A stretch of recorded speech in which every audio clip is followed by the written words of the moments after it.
Hello दोस्तों, आज की हमारी कहानी है छोटी बहू।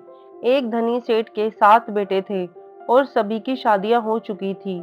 7वीं बहू जब घर आई तो वह सत्संगी माता पिता की बेटी थी और बचपन से ही सत्संग में जाने से सेवा और प्रेम के महत्व को जानती थी। ससुराल में घर का सारा काम काज करने के लिए नौकर चाकर थे और जेठानियां केवल खाना बनाती थी, जिसमें भी उनकी खटपट होती रहती। लेकिन छोटी बहू को अपने संस्कारों के अनुसार अपना काम स्वयं करने और प्रेम से मिलजुल कर रहना सिखाया गया था।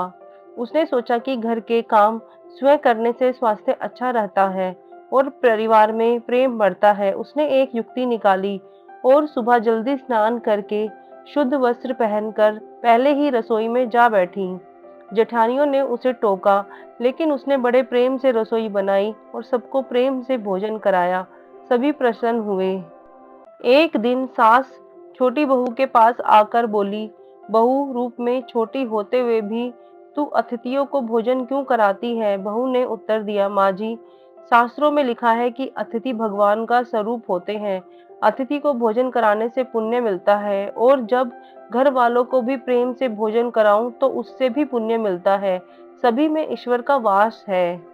सास ने सोचा कि बहू सही कह रही है। अगली सुबह सास ने भी रसोई में काम करना शुरू कर दिया। बहू ने देखा तो बोली, माँ जी, आप परिश्रम क्यों करती हो? सास ने उत्तर दिया, तुम्हारी उम्र से मेरी उम्र ज्यादा है, मैं जल्दी मर जाऊंगी। मैं पुण्य नहीं करूंगी तो कब करूंगी? बहू ने समझाया कि सभी में भगवान का वास है और घर का काम करने से भी पुण्य मिलता है। धीरे धीरे सास और जेठानियां भी सुबह जल्दी उठकर रसोई में काम करने लगी। अब छोटी बहू ने देखा कि घर में गेहूं पीसने की चक्की पड़ी है।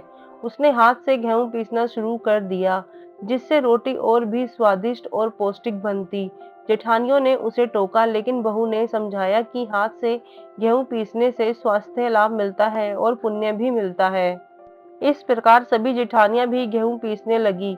अब छोटी बहू ने देखा कि झूठे बर्तन धोने के लिए नौकरानी आती है। उसने सोचा कि हमें अपने झूठे बर्तन स्वयं साफ करने चाहिए।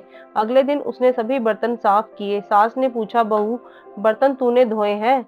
बहू ने उत्तर दिया, माँ जी, बर्तन धोने से कोई पाप नहीं होता, सभी में ईश्वर का वास है। सास ने बहू की बात मानी और सभी ने मिलकर बर्तन धोने शुरू कर दिए। धीरे धीरे पूरे घर में सकारात्मकता और प्रेम का माहौल बन गया। सेठ का धन दिनों दिन बढ़ता गया और उसने सभी स्त्रियों के लिए गहने और कपड़े बनवाए। छोटी बहू ने अपने गहने और पैसे जेठानियों और नौकरों में बांट दिए। सास ने देखा कि छोटी बहू ने सबका दिल जीत लिया। अब उसने भी घर का काम करना शुरू कर दिया और सभी में प्रेम और सेवा का भाव आ गया।